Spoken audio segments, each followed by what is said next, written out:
High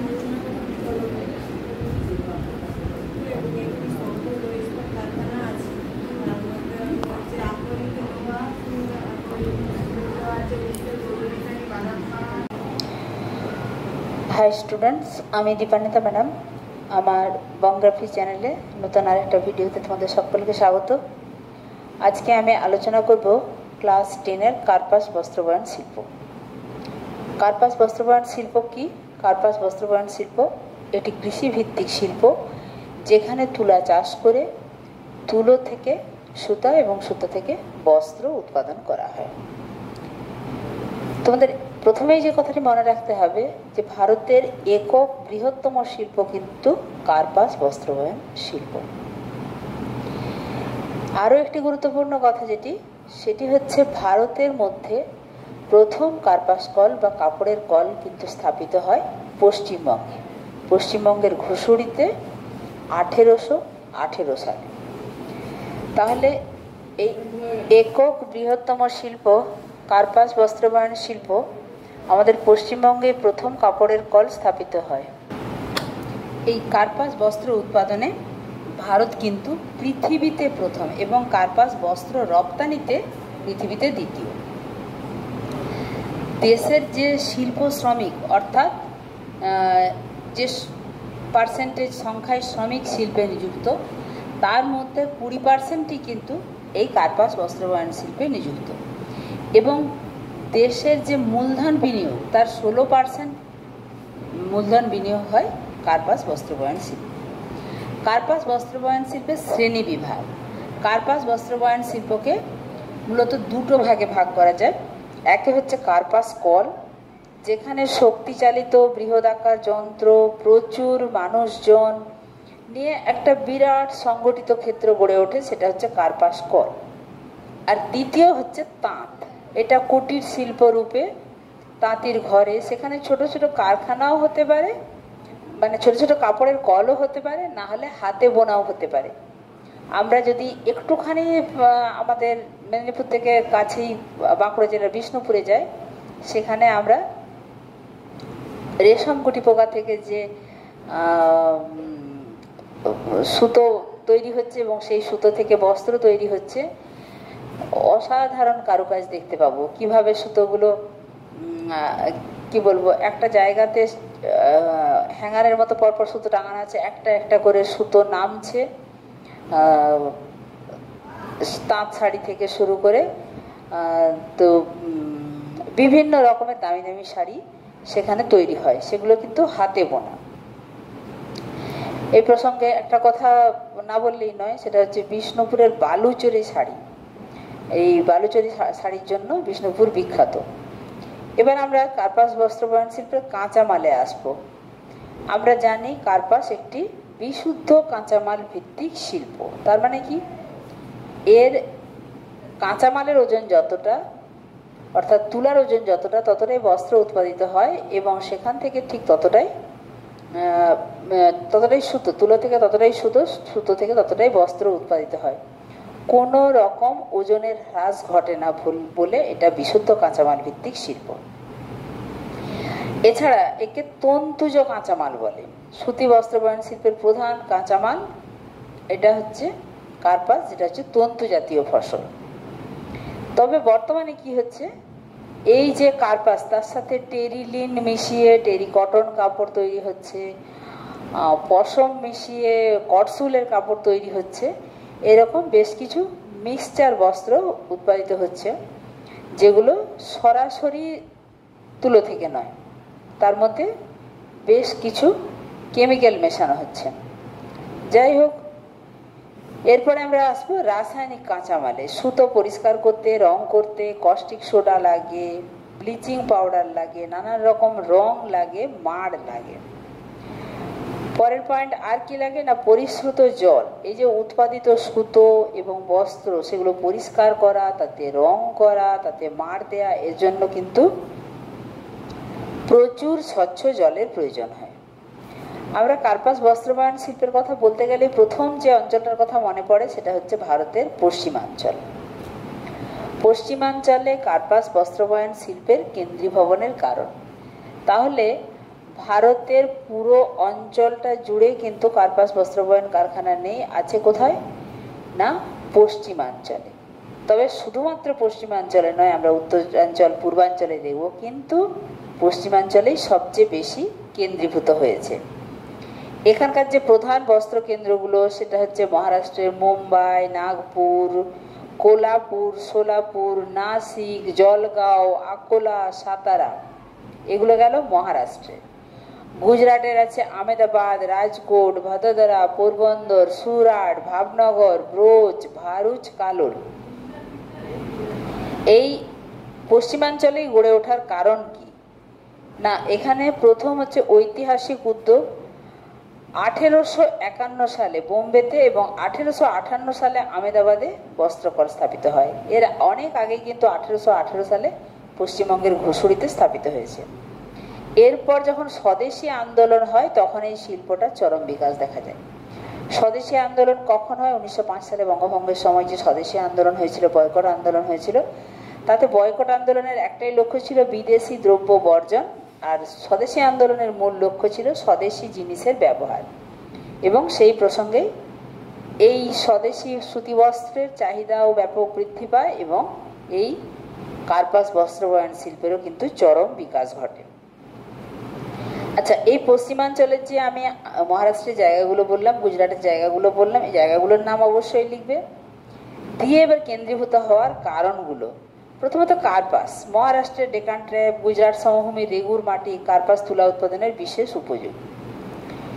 পরের point জলবায়ু। আরব সাগর এবং খাম্বাত ও কচ্ছ উপসাগরের যে আর্দ্র সামুদ্রিক জলবায়ু, তাতে সুতো ছিঁড়ে যাওয়ার সম্ভাবনা থাকে না। এটা সুতো এবং কাপড় তৈরির আদর্শ জলবায়ু। এখানে পরিশুদ্ধ জল পাওয়া যায়। তাহলে হেডিং কি করবে? কাঁচা তুলা বা কার্পাস, জলবায়ু, পরিশুদ্ধ জল। পরিশুদ্ধ জল লিখবে 3 নম্বরে। পরিশুদ্ধ জল যে সবরমতী, মাহি, নর্মদা, তাপ্তি এই সমস্ত কারখানাগুলোই প্রচুর মিষ্টি জলের বা স্বচ্ছ জলের যোগান দেয়। শক্তি সম্পদ, এই যে পশ্চিমাঞ্চলে কার্পাস বস্ত্রবয়ন শিল্প গড়ে উঠেছে, তার শক্তি সম্পদটা কোথা থেকে আসে? প্রথমে আফ্রিকার নাটাল, ট্রান্সভাল থেকে কয়লা আমদানি করতে হতো। পরে ভিরা, ভিপুরি, খোপালি, উকাই জলবিদ্যুৎ প্রকল্প, নাসিক, ট্রম্বে, আহমেদাবাদ, ধুবরান এগুলো তাপবিদ্যুৎ কেন্দ্র, তারাপুর, কাকড়াপাড়া প্রভৃতি পারমাণবিক বিদ্যুৎ কেন্দ্র স্থাপিত হওয়ার পরে কিন্তু শক্তি সম্পদের যোগান অনেকটা সহজলভ্য হয়েছে। তাহলে এবার আমরা আসবো অর্থনৈতিক কারণে। অর্থনৈতিক কারণগুলোর মধ্যে আছে বন্দর। এখানে মুম্বাই, কান্ডালা, ওখা, সুরাট, এই যে বন্দরগুলো, এখানে কি হয় না, ব্রিটেন থেকে উন্নত যন্ত্রপাতি, মিশর, সুদান, টাঙ্গানাইকা এখান থেকে দীর্ঘ আঁশযুক্ত তুলা আসে এবং এই বন্দরগুলো মারফতই বস্ত্র রপ্তানির সুবিধা রয়েছে। মূলধন, এই যে আমরা পশ্চিমাঞ্চলের কথা বলছি, এখানে স্থানীয় পার্সি, ভাটিয়া, মারাঠি, মারোয়াড়ি, সিন্ধি, গুজরাটি শিল্পপতিরা মূলধন বিনিয়োগ করে। তো এখানে এই যে মূলধনের যোগান যে কোনো শিল্প গড়ে তোলার জন্য অত্যাবশ্যকীয়, সেটা কিন্তু এখানে পাওয়া যায়। শ্রমিক, এখানে যে কঙ্কন, সোলাপুর, সাতারা, সিদ্ধি, সুরাট, কাল্লোল এখানে অঞ্চলের লোকেরা বংশানুক্রমিকভাবেই কিন্তু বস্ত্রশিল্পের সঙ্গে মানে দক্ষ এবং অভিজ্ঞতার সাথে কাজ করে। পরে হেডিং করবে তোমরা বাজার, যেগুলো আমি বারবার বলেছি শিল্পাঞ্চল গড়ে ওঠার কারণ। মুম্বাই, আহমেদাবাদ সংলগ্ন অঞ্চল ঘনবসতিপূর্ণ, ফলে এছাড়া এই অঞ্চলটা বলবো না, ভারত ক্রান্তি জলবায়ুর দেশ, ফলে সুতি বস্ত্রের ব্যাপক চাহিদাও রয়েছে। তো এই কারণগুলোর জন্য এখানে পশ্চিমাঞ্চলে কার্পাস বস্ত্রবয়ন শিল্প কেন্দ্রীভূত হয়েছে। তাহলে ব্যাপারটা কি দাঁড়ালো? প্রথমে তোমরা বলবে যে কিছু কিছু কেন্দ্রের নাম, অর্থাৎ পশ্চিমাঞ্চলে কোন কোন রাজ্য, সেখানে গুজরাটের নাম, মহারাষ্ট্রের নাম, সেখানে কোন কোন কেন্দ্র এবং পয়েন্টগুলো, সেখানে প্রাকৃতিক কারণ, তার মধ্যে কাঁচামাল, জলবায়ু, পরিশুদ্ধ জল, শক্তি সম্পদ। অর্থনৈতিকের মধ্যে বলবে তোমরা বন্দর, মূলধন, শ্রমিক, চাহিদা বা বাজার, সরকারি আনুকূল্য। যে কোনো শিল্প স্থাপনে সরকারি আনুকূল্য থাকা প্রয়োজন। পরে আমরা দক্ষিণাঞ্চল, আমি বললাম যে দক্ষিণাঞ্চল উত্তরাঞ্চলে কেন কার্পাস বস্ত্রবয়ন শিল্প গড়ে ওঠেনি, অবশ্যই গড়ে উঠেছে। দক্ষিণাঞ্চলে এতটা হারে গড়ে ওঠেনি। দক্ষিণাঞ্চলে কোয়েম্বাটুর, যাকে দক্ষিণ ভারতের ম্যানচেস্টার বলে, চেন্নাই, মাদুরাই, তুতিকোরিন, সালেম, অন্ধ্রপ্রদেশের হায়দ্রাবাদ, সেকেন্দ্রাবাদ, গুন্টুর, তিরুপতি, কর্ণাটকের বেঙ্গালুরু, মাইসোর, হুবলি, বেলগাঁও, কেরলের কোচিন, আলেপ্পি, কোজিকোড এইসব জায়গাতে বস্ত্র বয়ন কারখানা গড়ে উঠেছে। গড়ে ওঠার কারণ কি না, জলসেচের সাহায্যে দাক্ষিণাত্য উচ্চমানের তুলা চাষ, সুতা বয়নের উপযোগী যে আর্দ্র জলবায়ু, যেহেতু সমুদ্র সংলগ্ন ভারতের উপদ্বীপীয় অবস্থান, এই সমস্তগুলোই হচ্ছে কারণ। এরপরে আমরা উত্তরাঞ্চলের কথা পড়ব। উত্তরাঞ্চলেও একই কথা, সেভাবে গড়ে ওঠেনি কিন্তু অবশ্যই আছে। এর মধ্যে উত্তরপ্রদেশে কানপুরকে উত্তর ভারতের ম্যানচেস্টার বলে। এছাড়া এলাহাবাদ, লখনৌ, আলিগড়, বারাণসী, মিরাট, গাজিয়াবাদ, রাজস্থানের জয়পুর, যোধপুর, এছাড়া পাঞ্জাবের অমৃতসর, জলন্ধর, লুধিয়ানা, হরিয়ানাতে ভিওয়ানি, হিসার, এইসব জায়গাতে বস্ত্র বয়ন কারখানা গড়ে উঠেছে। গড়ে ওঠার কারণ কি না, এখানে সেচের সাহায্যে উন্নত মানের তুলা চাষ। এরপরে পড়ব পূর্বাঞ্চল, যেখানে আমাদের পশ্চিমবঙ্গ পড়ছে। পূর্ব ভারতের প্রধান বস্ত্র শিল্প কেন্দ্রগুলি পশ্চিমবঙ্গের হাওড়া, শ্যামনগর, শ্রীরামপুর, সোদপুর, ফলতা, বাউড়িয়া, রিসড়া, পানিহাটি, বেলঘরিয়া, ফুলেশ্বর, ঘুষুড়ি। এছাড়া আমরা শুধু পশ্চিমবঙ্গের কথা কেন বলবো, উড়িষ্যার কটক, ভুবনেশ্বরে, বিহারের পাটনা, গয়া, ভাগলপুরেও কার্পাস বস্ত্র বয়ন কারখানা গড়ে উঠেছে। মধ্যাঞ্চলেও কিছু কিছু আছে। মধ্যপ্রদেশের ইন্দোর, গোয়ালিয়র, উজ্জয়িনী, ছত্তিশগড়ের রাজনন্দনগাঁও, বিলাসপুর কার্পাস বস্ত্র বয়ন কারখানা গড়ে উঠেছে।